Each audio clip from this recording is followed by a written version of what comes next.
الحمد لله رب العالمين والصلاة والسلام على رسول الكريم وعلى آله وأصحابه ومن استنى بسنته إلى يوم الدين. All praise due to Allah and may Allah's peace and blessings be on the last Prophet Muhammad sallallahu alayhi wasallam and on all those who follow the path of righteousness until the last day.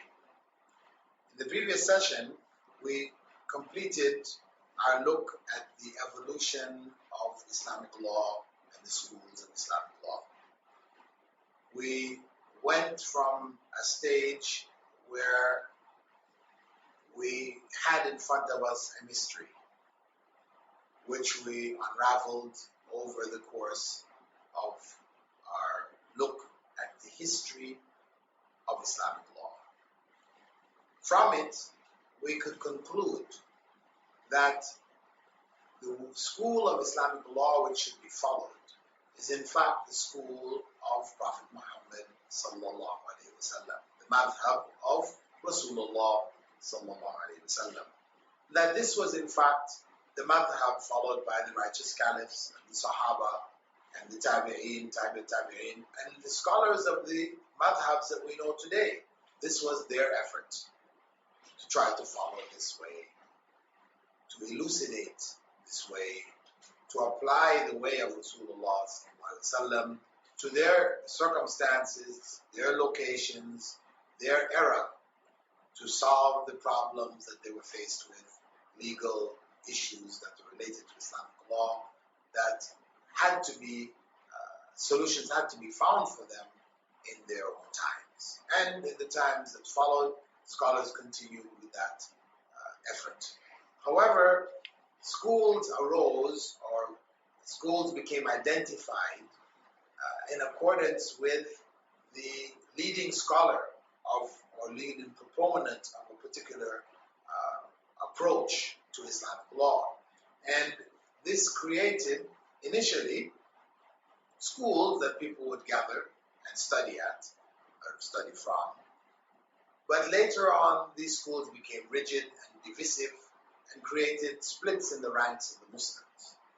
Time passed and people have come back from that wretched state where they could not pray behind each other, couldn't marry each other because of differences in madhab, etc. We've gone beyond that, alhamdulillah, today in most cases. However, we were faced with a situation where it was important and is important for us to understand why the schools differ, and we looked at that, what were the reasons for the differences among them, and possible approaches to resolve these, and resolving them to a certain degree while recognizing that there will always remain differences in approach among the scholars of the Ummah, or the Muslim community. And we identified three trends from the very beginning and at the end that people traditionally, or you could say naturally, lean towards in dealing with these different schools of Islamic law. The original and stagnated view was that they are divinely ordained. We don't have the means to do any research for ourselves. We need to just blindly follow those who founded them. They were leading scholars. Those who followed them were leading scholars. Therefore, it's enough for us to take whatever ruling they made without making any effort to get clarification, to understand, etc., etc. Blind following. So that was one route. And that is the legacy that this generation has inherited. Maybe not caught up in it as much as it was in the past, but that is one route. And we find that in different schools, universities around the Muslim world, till today, it is promoted, even in places like Al-Azhar, where, though there is an element of scholarship being developed there, the different schools are taught separately. A student registers when he comes into Al-Azhar according to what school of thought he follows. And then he studies only from the teachers of that particular school. The other approach was to go totally opposite and say there's no need for these schools at all. They are totally irrelevant. We have no need for them. We can go to the Quran and Sunnah, we can extract whatever laws we need and apply them. That approach, of course, has its own problems because most of the people who may be saying that don't have the necessary skills to be able to do it. Yes, a leading scholar could do this. A person of sound knowledge, background, etc., could do this. But the vast majority of those who end up saying this don't have the skills to do it. They tend to be modernists, they tend to be deviants. So that particular route has its own dangers, though in essence one is saying we want to go back to the way of the Sahaba, but in fact one is talking about going back without having the tools to go back. Now the school Ahl al-Hadith, which is in India and Pakistan, says something like this, but the reality is that that's not what they're really following. Though they say it's wrong to follow a madhab, blindly, etc., it's wrong to follow. However, in fact, what they do is they do take from earlier scholars the efforts and work of the earlier scholars. They don't deny the work of the great scholars of the past. They just don't link themselves with one of the well-known four schools of thought. So they have been labeled as another school of thought altogether. The third route, which is the correct route, is that of following scholars, but following them in an enlightened way. That is, we seek to get as much understanding as we can. Where we hear differences of opinion, we try to understand the evidences or the explanations of the other views, that we don't rigidly follow one set of views. We keep our minds open as the early generation did. At the end of our study, we began to look at a case study showing what happens when one claims to follow the Qur'an and the Sunnah without any benefit from the early generations that came before, the early scholars who came before, rejecting the schools of Islamic law, rejecting the early generation of scholars from the time of the Sahaba. The case in point is one concerning zakat, concerning a ruling made by a pseudo-scholar, P.J. Zainul Abidin from South India, Chennai, where he made a ruling, very popular amongst the business community, that once you pay zakat on wealth, it's not necessary to pay it the second time around, unless you acquire new wealth. When that new wealth reaches the minimum amount, then you pay on the new wealth. Once you've paid on that new wealth, you don't have to pay on that wealth again until you earn another amount of money which takes you above the nisab or the minimum exemption limit, and you again pay. And on the basis of this argument, or this fatwa, I wrote a booklet called the Chennai Treatise on Annual Payment of Zakat. This book, it is the text from this book that we're using for our case study. In the previous session, we looked at the introduction segment of the text. This introduction segment dealt basically with the general concept of somebody coming along after 1,400 years of unanimous agreement amongst Muslims, practicing one of the pillars of Islam, not an obscure practice, but one of the major pillars of Islam, in a way which has been consistent for the last 1,400 years. Somebody pops along today and says, everybody before me was wrong. They misunderstood. They have no evidence. The correct way is what I'm saying. That automatically should tell us something is wrong. this person knows better than the companions of the Prophet Muhammad sallallahu alaihi wasallam. That is the height of arrogance. So that alone, tells us that the individual has deviated. Because, and we brought evidences for it, the verse 115 from Surah An-Nisa, where Allah says, whoever contradicts the messenger after guidance is made clear to him and follows a way other than that of the believers. So this idea of following the way of the believers is incorporated in this very verse in the Qur'an itself. And the believers who are referred to in the Qur'an at that time were, of course, the Sahaba and those who would then follow their way.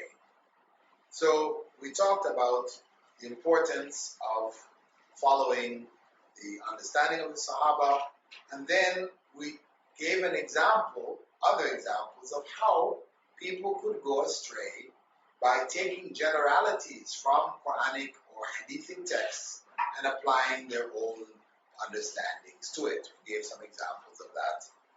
Praying Tahiyatul Masjid in congregation, fasting, for example, we said where the text from fasting says to fast Ramadan. It doesn't say fast Ramadan every year. It just says fast Ramadan. So if one does that once in a lifetime, you're fasting Ramadan. So, how do we know it every year? Every single Ramadan. We know it from the practice of Prophet ﷺ and his companions and their understanding of the early generation. The second point that we're going to look at now, going into the second chapter of the book, or the second segment, chapter 1, on the obligation of zakah. We're looking first and foremost at basic texts. We know that zakah has been made obligatory from basic texts from the Quran, like Aqimus Salah wa Atu Zakah warka'u ma'ar raki'in. Surah Al-Baqarah, verse 43, establish the prayer, pay the zakah, and bow along with those who bow. And from the Sunnah, we have the statement of the Prophet sallallahu alaihi wasallam, "Bunya al-Islam wa la khams, shahadati an la ilaha illallah wa anna Muhammadan Rasulullah, wa iqam as-salah wa ita'i az-zakah wa hajj wa sawmi Ramadan." So, Prophet Muhammad reported by Umar to have said, Islam is built on 5 pillars: the declaration that there is no God worthy of worship besides Allah, and that Muhammad sallallahu alaihi wasallam is the messenger of Allah; establishment of Salah, payment of Zakah, Hajj, and fasting Ramadan. And we also have basic text. Prophet ﷺ had told Mu'adh ibn Jabal when he goes to Yemen, when he was going to Yemen, when he sent him out as his emissary to Yemen, he told him, indeed, you're going to a people from among the people of the book. When you come to them, you should invite them to bear witness that there's no God worthy of worship besides Allah, that Muhammad is the messenger of Allah. If they obey you in that, inform them that Allah has made obligatory on them 5 prayers in every day and night. If they obey you on that, inform them that Allah has made obligatory on them charity to be taken from the rich among them and returned to the poor among them. So these are clear texts which establish the obligation of zakah. However, these are general statements, and there are a number of authentic hadiths from the Prophet ﷺ in which the different categories of zakah were identified, as well as the time and the amounts that were due. Because if we just went according to those general texts and the texts from the Quran, we wouldn't know how do we go about giving the zakah. There are other texts, other explanatory texts which give us those details. So, for example, we have the hadith of Ali bin Abi Talib, where he quoted the Prophet ﷺ as saying, whenever you possess 200 dirhams and a year passes on it, 5 dirhams is to be paid on it. You are not liable to pay anything until you possess 20 dinars and a year passes on it. In which case half a dinar is due. Whatever exceeds that will be counted likewise, and no zakah is payable on wealth until a year passes on it. With regards to the meaning or the calculation, scholars looking at what was a dirham or a dinar, what was its value at that period of time, they worked out, Yusuf Qardawi, Sheikh Yusuf Qardawi, he calculated the amount due to be 595 grams of silver, the value of that, right? The dirham, and others calculated as 611 grams, so it's in that region. In terms of the dinars, because the dirham was the silver coin, the money was two types, one either silver or gold. The silver was the dirham and the gold was the dinar. So the calculation for the gold is between 85 and 87 grams of gold. This is the calculation made in Fiqh al-Zakat. So this hadith, which speaks about whenever you possess 200 dirhams and a year passes on it, indicating that once a year passes on, an amount, wealth, equivalent to 200 dirhams or more, then you have to pay 5 dirhams on that amount. So, this hadith, PJ Zain al-Abidin, he attacked this hadith, saying that there's an individual, Al-Harith ibn Abdullah, who is classified as weak, and because of that, this hadith should be classified as weak and cannot be used as evidence. It's found in Sunan Abi Dawud. However, reality is that this hadith has 10 chains of narration. 4 of those chains go through Al-Harith ibn Abdullah, and so they're classified by the hadith scholars as weak. Right?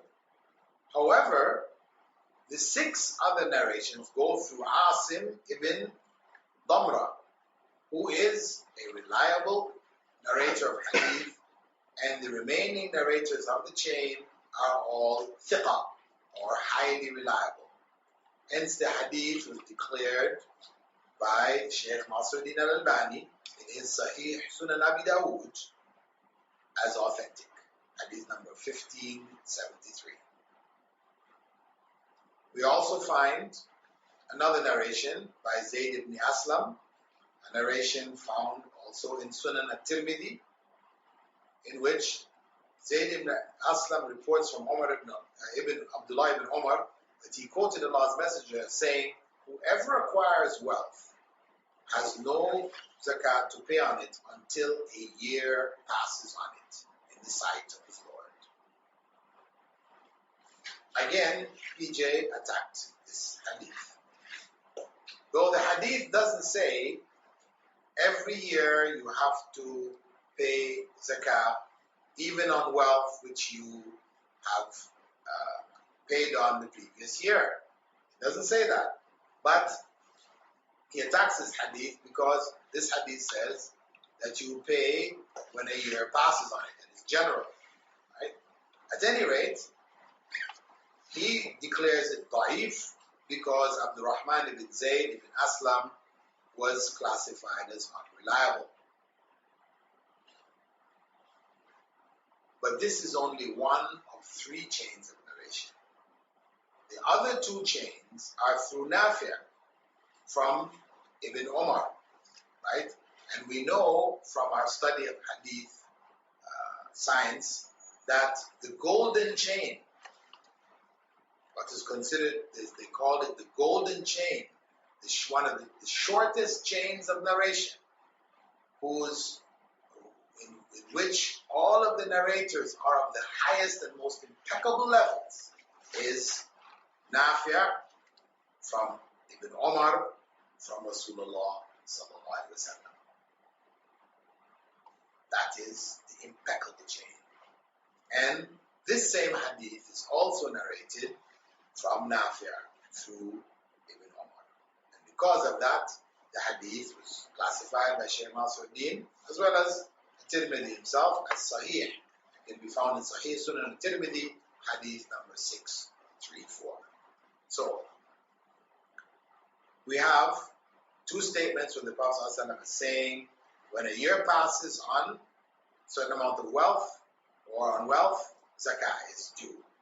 Then we look to the statements of the scholars themselves.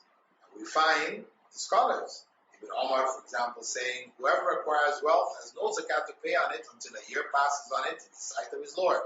This is the companion of the Prophet ﷺ, narrating from Rasulullah ﷺ. This is not a hadith, but it's a statement of the Sahabi. And after narrating this statement of Ibn Umar, Imam al-Tirmidhi went on to say, it has been reported by a number of companions of the Prophet ﷺ that no zakah is required for acquired wealth until a year has passed on it. And he said this is the position of Malik ibn Anas, Shafi'i, Ahmed, Ishaq, etc. Right? Scholars differed with regards to whether one should pay zakah on additional wealth which comes during that period, or if the wealth drops below the nisab during the period. This is where they differed. Nobody differed on the idea that you had to pay on a yearly basis on your wealth. But the Shafi'i school, for example, their position was, if you have the nisab at the beginning of the year, by the middle of the year you use up all of your money. So you're now without money, meaning obviously you have no zakat to pay. You start calculating on whatever wealth you acquire after that point, which reaches above the minimum exemption limit. That's when you start making your new calculation. Right? So you're going to start, rather than making your calculation at the end of that year period, which started with the nisab, or with the minimum, you will start at the middle point where you reacquired that amount. Whereas the Hanafi school, their position is that it's according to what things are in the beginning and the end. Whatever takes place in between is irrelevant. If you had at the beginning of the year above the nisab, at the end of the year above the nisab, at the end of the year you pay based on what you have at the end of the year. That's where the difference lay. But the statements that we have there, basically, of the Prophet ﷺ and the companions, is that whenever a year passes on wealth, zakah is to be paid. No restriction is made in these texts indicating anything regarding wealth on which money was previously paid. Right? We don't have anything to indicate that. It just says, whenever a year passes on wealth, which is above the amount, then you pay zakah. So it must, as a general statement, apply in all circumstances. For us now to go and take a particular circumstance out and say, that is only applicable to wealth on which no zakah has been paid, we say, bring the evidence. You are now required to bring evidence to take out this point from the generality of the statements and insist that that is what was meant. You have to bring evidence, textual evidence, not just logical arguments, like the argument which PJ makes that once zakah has been paid on wealth, it has purified the wealth, so therefore the wealth is now purified. You don't purify what's already purified, not required. That was an argument. But the actual verse from the Qur'an, Allah says, خُذْ مِنْ أَمْوَالِهِمْ صَدَقَةً تُطَهِّرُهُمْ وَتُزَكِّيهِمْ بِهَا. take from their wealth sadaqah in order to purify them and to sanctify them with it. It doesn't say purify their wealth. It says to purify them. So even the argument, the so-called logical argument which PJ developed is not a logical argument. He is making a statement which is not in keeping with what the verse actually said. What is the verse talking about in terms of purification? It is talking about purifying the hearts from stinginess. Because when you have that wealth, your heart naturally wants to hold on to it. So giving the sadaqah purifies it of that element of stinginess. It's not to say that giving of sadaqah doesn't in fact also purify wealth. Yes, it does. But that was not what the verse was actually speaking about. And that argument cannot be used to now limit the generality of the statement of the Prophet ﷺ with regards to paying zakah whenever a year has passed on wealth. Now the statement, we could say, where he said, whoever has acquired wealth has no zakat to pay until a year passes on it in the sight of his Lord. One could take that hadith and say, even if that is a general hadith, which includes even when you don't have the nisab, meaning any wealth that you have, you need to pay zakat on, right? This is like tithe of the Christians. And any wealth you have, you pay. 10% is required of you. Doesn't matter how much, how little, consumption of your family, size of your family, not an issue. You have the money, pay 10%. Whereas, one could say, yes, that could be deduced from that hadith, one in the Tirmidhi. However, the hadith of Abu Dawood clarifies that if one possesses 200 dirhams and a year passes on it, it's already clarified that there is a limit for which the zakah becomes applicable. So, we can't take that one general hadith, which is authentic, and want to generalize and make that claim. No, we have to combine all of the authentic hadiths. So, what we're saying here, basically, is that the argument, which was logical argument of PJ, is illogical because it is not based on the correct understanding of the text. And secondly, there are general hadiths, and I mentioned two of them, that are authentic, thoroughly authentic, which establish that zakah is to be paid yearly whenever the amount is reached, without making any distinction on what was paid, what wealth money has been paid on before or not. No distinction. So we say those who claim that this is only for wealth, which is new wealth, then they must now bring the evidence. And reality is that PJ has no evidence to support his claim. His only argument is based on negative evidence, where he is trying to declare all of the hadiths on this topic inauthentic, therefore opening the door for him to make his false fatwa. There is also a narration which has supporting evidence, so it has an element of weakness to it, but this hadith, found in Musnad Ahmed, actually brings further clarity to the issue of purification, the purification argument, that it is for the individual and not the wealth. It says, pay zakah. Prophet ﷺ said, pay zakah from your property, for truly it is a purifier which purifies you. Be kind to your relatives and acknowledge the rights of the poor, neighbors, and beggars, and do not squander your wealth. Right? It is a purifier which purifies you. And that supports the text of the Qur'an itself. Okay, so from that, we can see the general argument. However, there are even more specific arguments which insist and establish the point that zakah is to be paid on a yearly basis. Among them is a hadith of Abdullah ibn Muawiyah al-Ghadiri, who quotes the Prophet ﷺ as saying, "He who performs three things will have the taste of faith. One who worships Allah alone, one who believes that there is no God but Allah, and one who pays zakah every year on his property." And this hadith is found in Sunan Abi Dawud and is authenticated Sahih Sunan Abi Dawud by Sheikh Nasruddin al-Albani, hadith number 1400. Amr ibn Shu'ayb narrated from his father, from his grandfather, the companion Abdullah ibn Amr ibn al-As, well-known companion who used to write down hadiths of the Prophet ﷺ.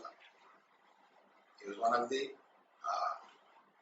writers of wahi and writers of hadith. He was known.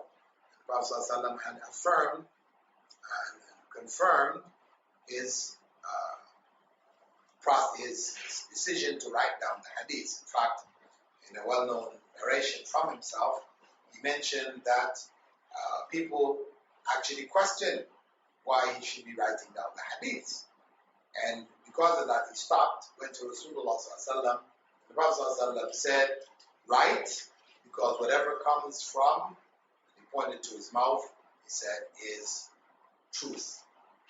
So he gave him specific instruction to write hadith.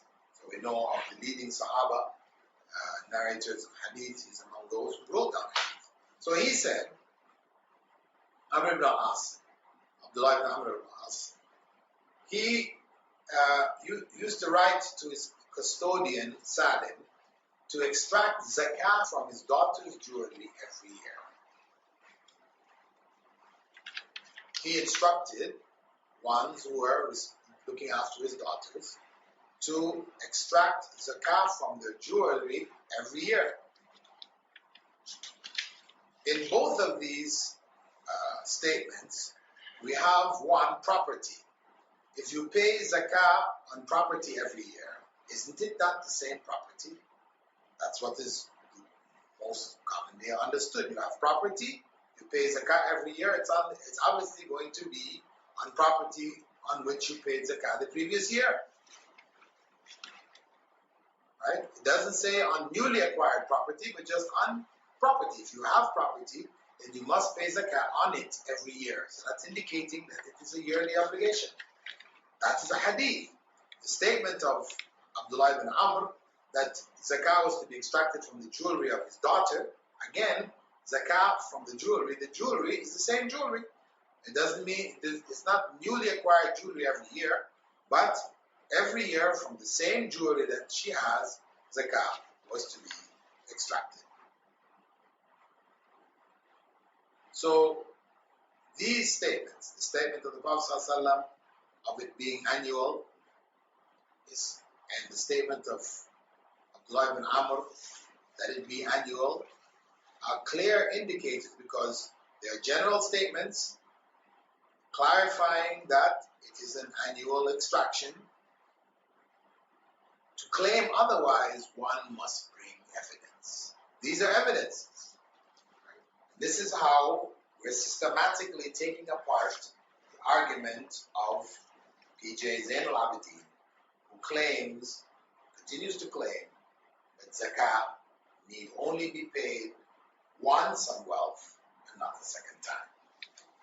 A claim, as we can see here, which is without evidence.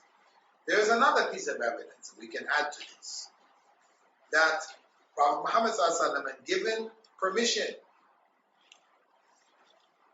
to Al-Abbas, Abdullah ibn Abbas, he narrated this, that Allah's Messenger had sent Umar ibn al-Khattab to collect zakah. When he came to Al-Abbas requesting zakah from his wealth, Al-Abbas spoke to him in a rough manner. He left and returned to the Prophet ﷺ and informed him. Allah's Messenger said, "Indeed, Al-Abbas has paid zakah of his wealth for this year and the year to come." Zakah was paid here in advance. Abdullah ibn Abbas, right, is sorry, Al-Abbas himself was given permission by the Prophet ﷺ to pay zakah in advance. So now, if you have a certain amount of wealth on which zakah is due, and you're going to pay the zakah for it this year and next year, then obviously you've paid it twice on the same amount of wealth. So again, we have irrefutable evidence. This is an authentic narration found in Sunan al-Darqutni. It's an authentic narration. Of course, it is, in a sense, it is a hadith, authenticated, and it confirms that zakah is to be paid more than once on wealth on which it was previously paid. So these are some initial evidences which dismantle the argument of PJ Zain al-Abidin.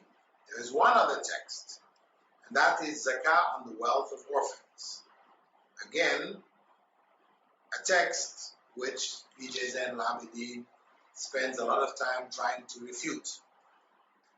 This text, Amr ibn Shu'ayb, is reported from Sa'id ibn al-Musayyib, one of the leading scholars among the Tabi'in.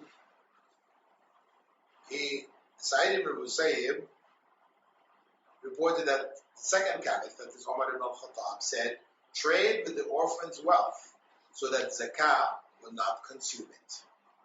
Trade with the orphan's wealth so that zakah will not consume it.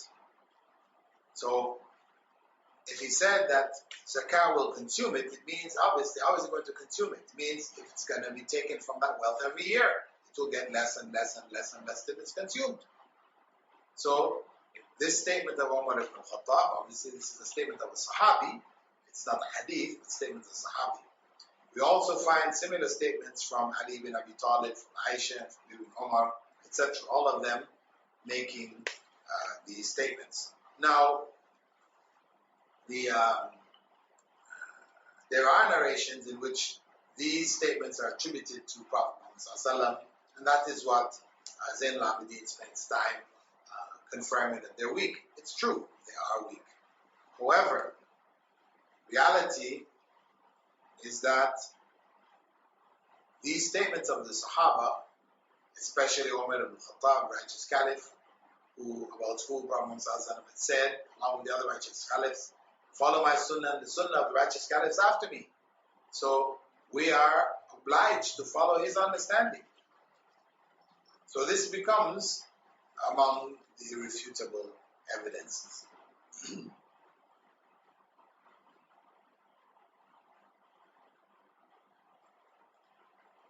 So if we put these together, then we have to then ask the question, on what basis does PJ reject these evidences? Well, his rejection, one, from a hadith perspective, we showed was weak.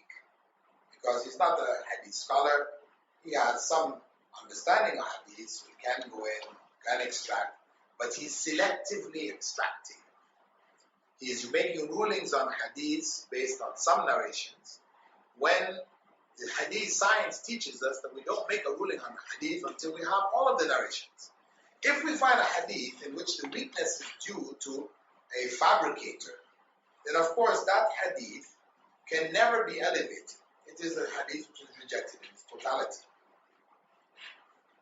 At least the narration which contains the fabricator or the liar.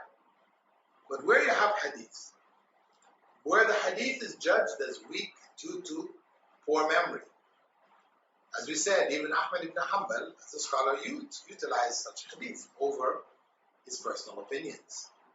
But putting that aside, even if we find a hadith where there is a weakness due to poor memory of the scholar, one of the narrators, we cannot judge that hadith to be weak unless we have looked at all of the various narrations of the hadith.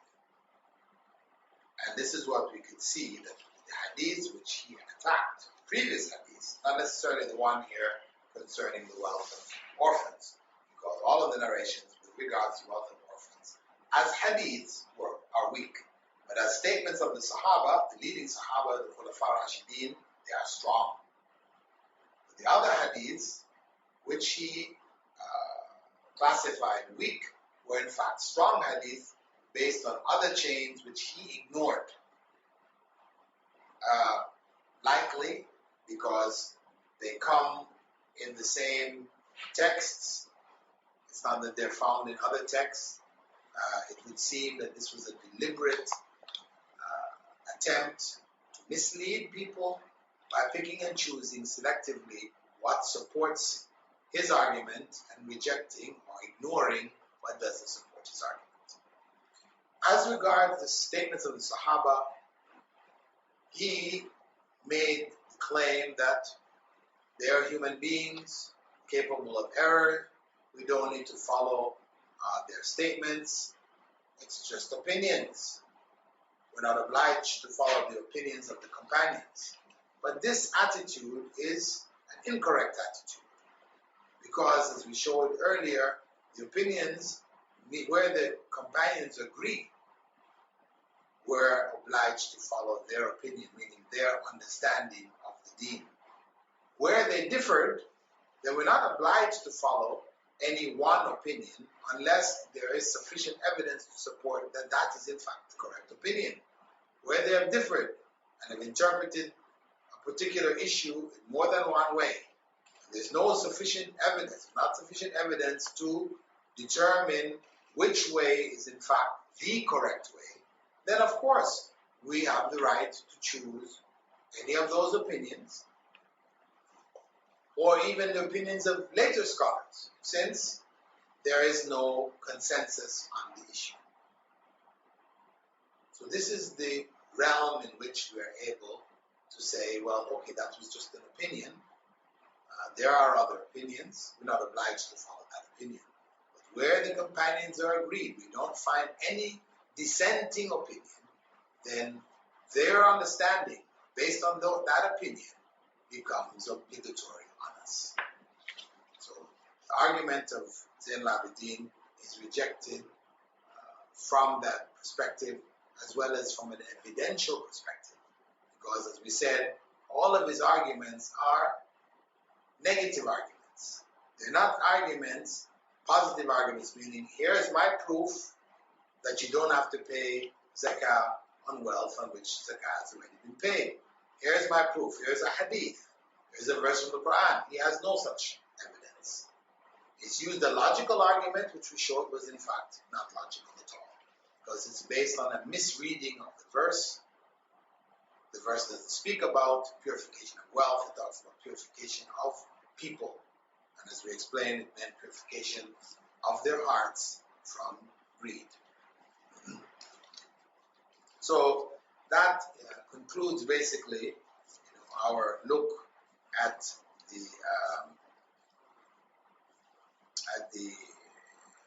the case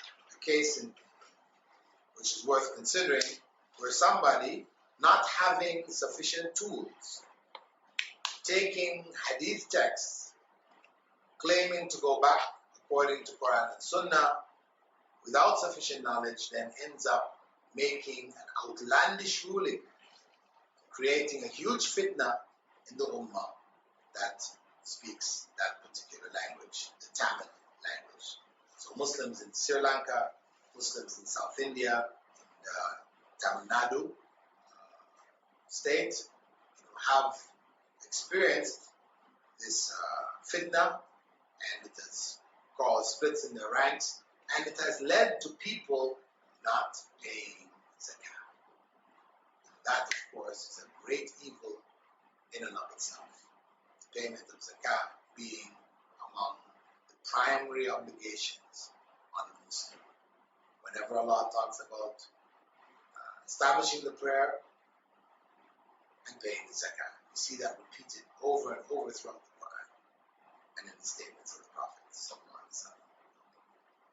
So, if we have any questions on this issue, we can entertain them. Otherwise, we'll will close this session looking at a case study regarding zakah and an individual who claimed to be going to the Qur'an and Sunnah, coming up with a ruling contradicting 1,400 years of Muslim scholarship. Any questions? No? We'll close then. سبحانك اللهم وبحمدك أشهد أن لا إله إلا أنت أستغفرك ونتوب إليك. الحمد لله رب العالمين والصلاة والسلام على رسول الكريم وعلى آله وأصحابه ومن استنى بسنته إلى يوم الدين. All praise is due to Allah, and may Allah's peace and blessings be on the last Prophet Muhammad sallallahu alayhi wasallam, and on all those who follow the path of righteousness until the last day. In our previous session, we began to conclude the case study we were doing on zakah. We brought our closing arguments, basically, for the evidence showing that zakah has to be paid annually on wealth which one has accumulated, whether one has paid on that wealth in the previous year or previous years or not. And we brought evidences from the statements of the Sahaba concerning the wealth of orphans, where they spoke about it being consumed, if it is not used in business to increase its value, it will be consumed by zakah. And that became enough evidence to confirm that their understanding was that zakah would consume wealth which was static, even though zakah was previously paid on it. And we also brought evidences from in the case of Al-Abbas, who was permitted to pay zakah in advance. He paid for the year as well as the year to come. So where he was allowed to do that, it meant that obviously he paid zakah on the same wealth twice. So, that becomes irrefutable evidence, really, and it's authentically narrated, irrefutable evidence that zakah has to be paid on a yearly basis on the wealth which is in one's possession. To conclude the treatise which was done, stress was made on the payment of zakah from the perspective of the punishment for one who doesn't do it. There's an authentic hadith from Bahz ibn Hakim in which he quoted his grandfather as quoting the Prophet ﷺ as saying, for pasturing camels, one she-camel in her third year is to be given. The camels are not to be separated from reckoning. He who pays zakah with the intention of getting rewarded will be rewarded. If anyone evades zakah, we will take half of his property from him as a due from our Lord's dues. It is not permissible for anyone from the family of Muhammad sallallahu alaihi wasallam to take anything from it. Okay, the hadith confirms that the members of the Prophet sallallahu alaihi wasallam's family were not supposed to receive zakah, but what's more important is the punishment of half of one's wealth being confiscated.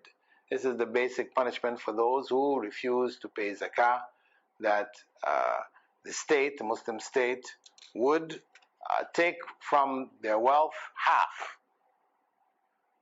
So they would lose. That is a big consequence for having not paid zakah. Now, in the case where there is no Muslim state which is collecting zakah, etc., as in the case of India, where this circumstance developed, then it goes back to one reflecting on the consequences in the life to come, because obviously there may not be any consequences in this life. There's no government to force them to pay.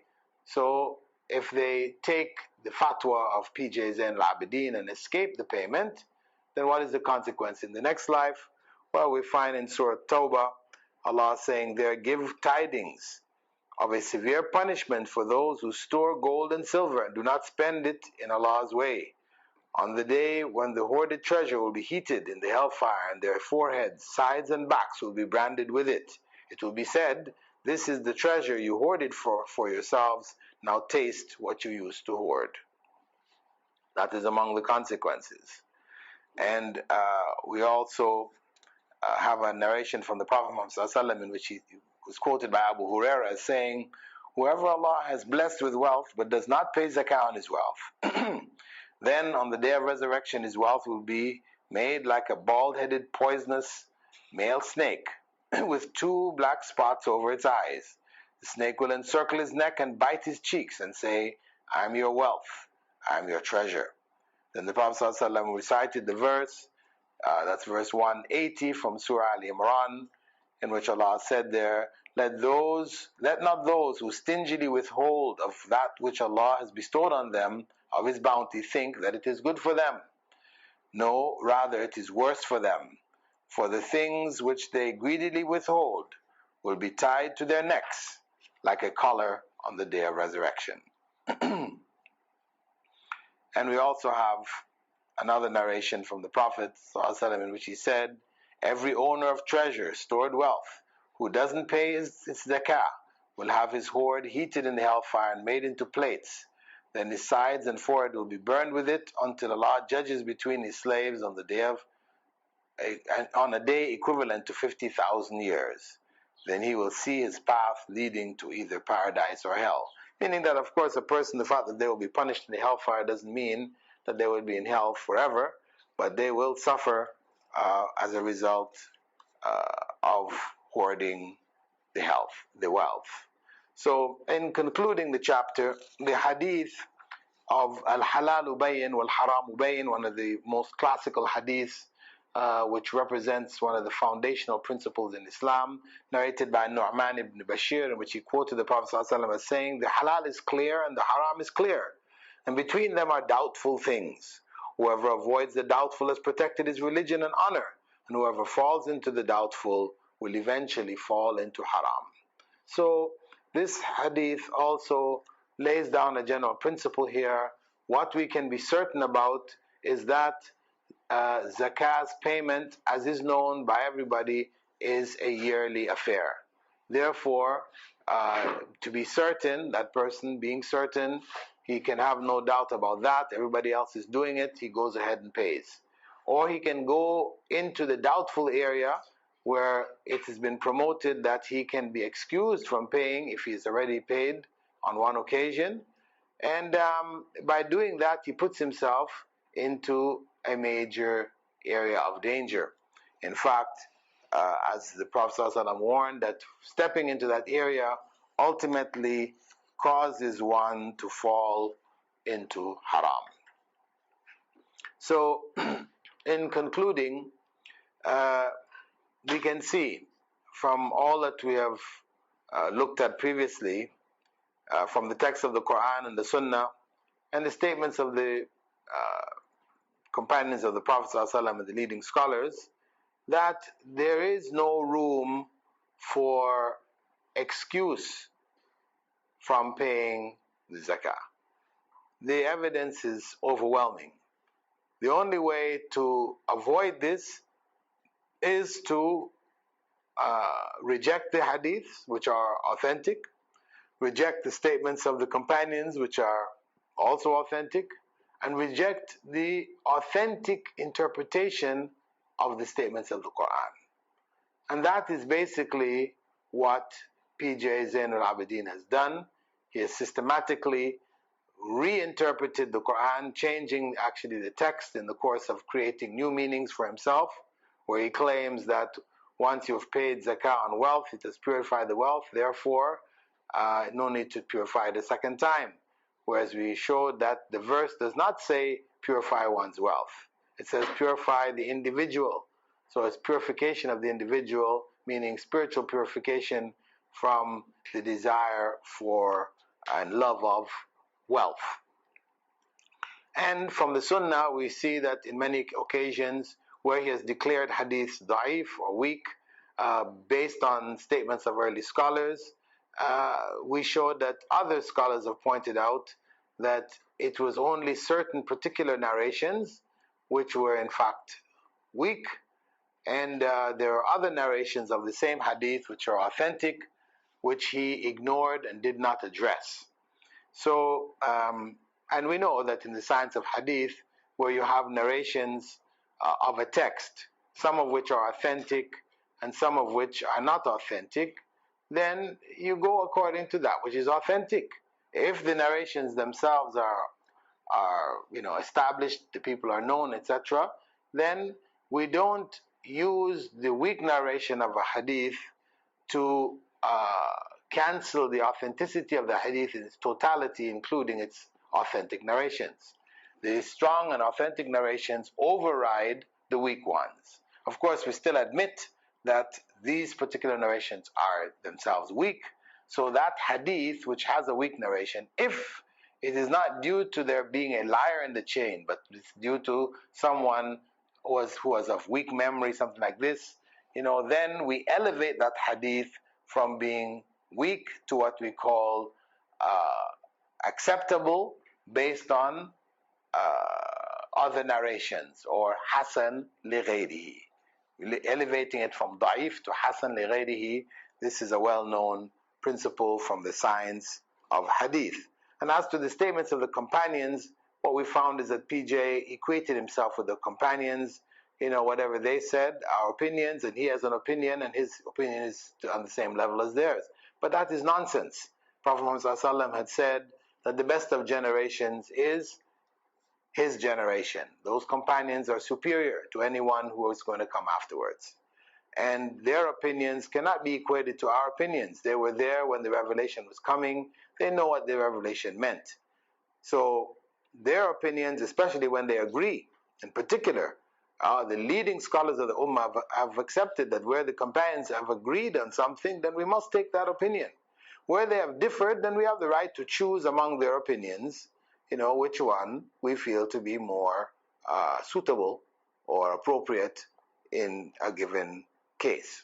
So the practice of Zain al-Abidin forcing people to depend on himself and his own interpretations is a common practice used by the various deviant sects and cults which have come up over the years, whether it's the Qadianis or the Baha'is or others. This is their general methodology. They cut people off from the sources of Islam and then place themselves between the people and Allah as the ones to interpret Islam for them. So the rest of the book, the appendix, contains the collection of Arabic texts which PJ had put together in response to my initial refutation of his arguments there in Chennai. So when he was asked to write out the basis of his whole argument, instead of presenting it systematically, he just gathered up hadiths from various sources and the commentaries on them, wherein these narrations were considered to be weak by various scholars. He just piled them all together and sent that as his response. Of course, it's not a very academic response, but anyway, this whole body of texts were translated, and all of the issues raised by them were addressed in the book. So that basically concludes the case study on the annual payment of zakah, which was to demonstrate for us that where people do not follow the work and the efforts of the earlier scholars, and they don't have the necessary skills to go back to the Qur'an and the Sunnah and to extract rulings directly from them, then the consequence will be deviation. And this is a classical example, a classical case of it. Okay, following that, we have now concluded the material for the history of fiqh course, and what we will now begin to look at are a series of study questions which you can utilize to prepare yourselves for the final exams. as you were given study questions before the midterm to help you, to guide you through the material. We have now a series of study questions for the second half, and you can go through them. If you're able to answer all of them, then inshallah you will not have any difficulty with the exams.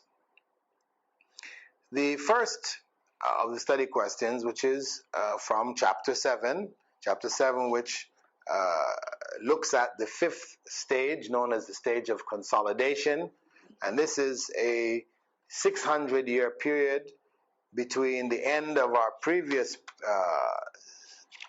session that we were looking at, which was basically the stage of flowering. This is the fourth stage, the stage of flowering, with the developments of the various madhabs and the fiqh methodology. Then after that we looked at the various schools which evolved during that period.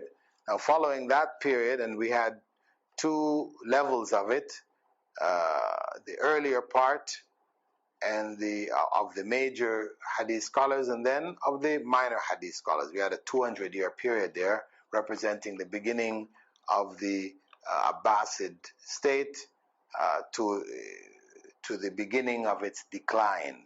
Really, it had reached its peak. The next period, which is we call the period of consolidation, it's quite a long period, 600 years, represents the period of decline of the Abbasid embassy down to the point where it was ended. It was the Mongols came in the 13th century and sacked Baghdad and basically ended the Abbasid embassies, the Abbasid empire, and their era ended. That was quite a long period, 600-year period. So what we are looking at here now is initially what was the impact on the madhabs during this period. The developments which took place as that early period of flourishing had declined. What we realized then was that some kind of solidification. So a lot of it was positive, but there were also some negatives developing. Among them was the reduction of the madhabs to four. The earlier madhabs that we looked at in the early period, in the period of flowering, the early time with great imams, there were other great imams along with them. In the minor period, they started to dwindle. They started to be, the smaller or minor madhabs were now being eclipsed by the greater ones. And now when we look into this last 600-year period, what we find is that during this period, the number of madhabs are reduced basically to four. So that's the main impact. Question number 2, how did the rigid attitude towards the madhabs affect even the names of scholars during this period of consolidation? How it affected is that scholars carried epithets or titles at the ends of their names, which indicated the school that they belonged in. So, for example, we mentioned Al-Husayn ibn Mas'ud al-Baghawi, who was author of the well-known fiqh classic Sharh al-Sunnah. He was known as Al-Husayn ibn Mas'ud al-Baghawi al-Shafi'i. Al-Baghawi indicated where he came from, right? And al-Shafi'i represented his fiqh madhab, the madhab of fiqh that he followed. So this was typical of scholars of that time. They would have at the end of their names al-Shafi'i, al-Hanafi, al-Hanbali, al-Maliki. This was a standard title added to people's names. Now, we can't say this is not bid'ah or it is sinful or etc. It just is indicative of the development of an attitude. In the early generation, the people didn't have this. Their names were not... People may have referred to that individual scholar as being a Maliki, meaning that he followed the school of Imam Malik, but this wasn't a part of his name as it became later on. The third, describe the form of ijtihad prevalent in that era and the principles on which it was based. Well, what developed during that era, because the great scholars of ijtihad, had declined, their numbers had declined. So what happened is that scholars began to shift away from general ijtihad, that is going back to the sources and deducing laws for new issues that were arising, and began to focus on ijtihad within the confines of the madhab, which came to be known as ijtihad madhabi. And what they did instead was to deduce the principles on which the earlier scholars deduced their laws, and based on those principles, now they made ijtihad on the various issues, as opposed to going back to the original sources. As a result, that covers question number 4. Discuss how the scholars of this period differed with the founders of their madhabs and why that was so. Basically, they didn't differ. Where there is very little differences, naturally, because they were not going back to the sources to look at them in the same way that the early scholars had done. They were instead only going to the principles which had been developed or which could be deduced from the rulings of those early scholars. And they were making rulings based on those same principles. So naturally, there would be very little differences with regards to the rulings of the early scholars in terms of their basic principles, what we call the usul. However, in the furu', where we're dealing with particular issues in the application of those fundamentals, the usul, then here's where we found some differences with the early scholars, right? So the differences tended to be limited to secondary issues which which naturally would arise as new issues developed or a new look at those issues took place. Now, question number 5, explain the meaning and use of the principles of tarjih and tashih used by the scholars of this period. The meaning of tarjih, of course, tarjih really means favoring an opinion over another, right? Or favoring a narration over another or something over another, right? Which are similar. This is what tarjih literally means. In the context here, what was meant by it was that the scholars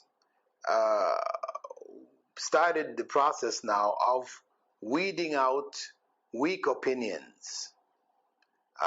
The opinions which they felt to be the stronger ones, they gave favor to them. They favored them over the weaker opinions inside of the madhab. This is not from outside the madhab. So where scholars differed, and it did happen among the earlier scholars, and opinions were attributed to them, as well as a variety of their students, etc., took other opinions based on other information, etc., then the scholars of this period would look back at those various opinions and favor some over others. So you could say this is an element of ijtihad, isn't it? The scholars are now making ijtihad, they're choosing one over another, they're favoring one over another. This is an element of the ijtihad madhabi that we were speaking about. The second principle, tashih, which means basically authentication. What this meant was not to go back to the original rulings of the early scholars and authenticate or inauthenticate them based on whether the narrations they used were authentic or not, etc. No, what this meant was they went to the different rulings which are attributed to scholars to conclude which ones were acceptable and which ones were not. Because, of course, there are statements made. So-and-so made a statement that this early scholar of the madhab had this position or that position, etc. And he didn't have a chain to support that. It was just an expression made by a scholar. Whereas in other occasions, on other issues, we have clear chains which they used to support that this was the opinion of Imam Shafi'i or Imam, or his students or whatever. So what they did is that where there are clear narrations to support or other supporting narrations to support opinions attributed to the earlier scholars, they put them in one category of the sahih opinions, and then the weak and false opinions are those which didn't have support to confirm that they in fact came from the early scholars. So this was an authentication of the various opinions which were attributed to the early scholars. Not the authentication of their opinion itself, but authentication of the narrations of their opinions. So again, this was an element or an aspect of ijtihad madhabi. Question number 6. Identify the format for writing fiqh books which became the standard from that day until the present, and explain how proofs were used in those texts. Well, the format for writing fiqh books became solidified, consolidated, because it's the period of consolidation. Previous to that, scholars wrote books on fiqh following individual formats. What we find is that a standard format spread over the whole ummah during this period, in which the books of fiqh would begin with tahara. They didn't begin with iman, because iman was dealt with in the books of theology. So that was left for the books concerning aqidah, and they didn't touch it. Instead, the fiqh books of that era began specifically with tahara and salah. Then it was followed by fasting, then zakah, then hajj, then marriage and divorce, business transactions, and etiquettes. These are the general headings. Of course, coming in there would be also jihad and a few other topics of that nature, inheritance, etc. And those may weave in at different points. But those were the basic headings, and we find that all of the fiqh books followed that same pattern, and they continue to follow that pattern until today. Now, the method that they use to present the issues and explain the proofs that were used, well, what we find is that the books written in this period, they would mention the proofs used by different madhabs, and then they would end, after making these various presentations, by systematically refuting their evidences and affirming the correctness of the evidence used by their own particular madhab. So there was an element of comparative fiqh happening here. We could say this is an early example of comparative fiqh, where all of the different evidences are looked at from the various madhabs. But specifically, there would be evidences connected to the madhabs, as opposed to just presenting a variety of evidences and choosing which one appears to be the most authentic. Instead, they would say, well, the Hanafi's position was this, and this was the evidence which they used. The Shafi'i's position was this was the evidence which they used. And after going through it, then they would say, well, this is our evidence, and we consider it to be the most authentic, most reliable, because of such and such and such and such. So we see that they had approached comparative fiqh in a way which would further, we could say, consolidate or fossilize the four madhabs.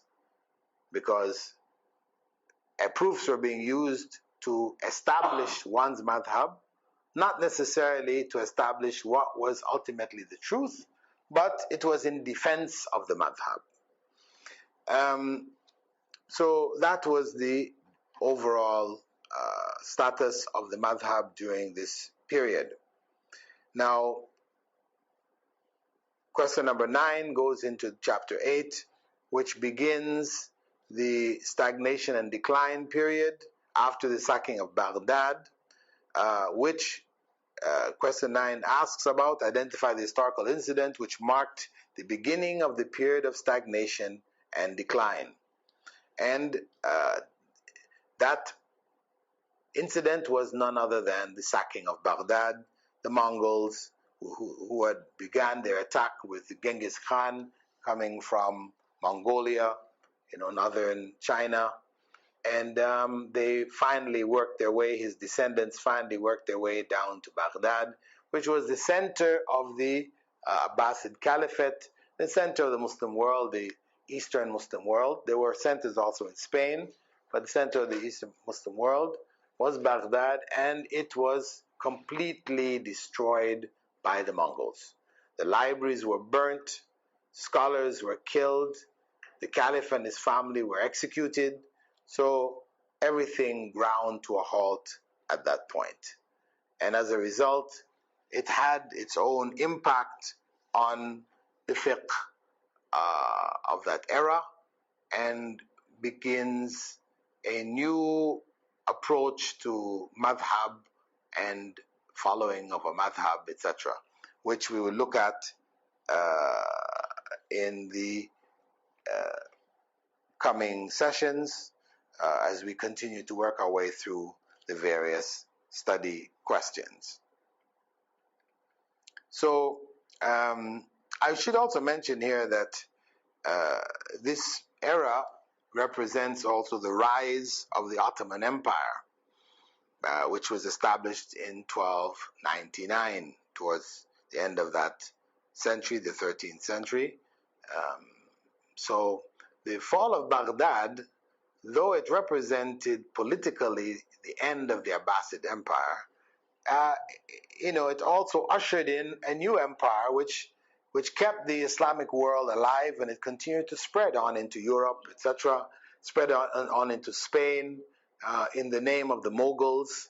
They are the descendants of the Mongols. The Mongols themselves converted to Islam, and it became a new vitalizing force which continued the spread of Islam off into Asia. So it didn't mean that the Muslim state collapsed in its totality and became non-existent, but there's just that it changed its form and took another path. But in the process of it all, fiqh suffered. And we'll be looking in the next session as to what degree it suffered, some of the issues related to its suffering. Okay, this was basically the conclusion of our course material for fiqh, focusing basically on the history of fiqh, and our case study, the annual payment of zakah. We just added at the end of this some of the questions, and we will continue to look at them in our coming session. With that, we'll close. Subhanakallahumma bihamdika, ashhadu an la ilaha illa ant, nastaghfiruka wa natubu ilayk.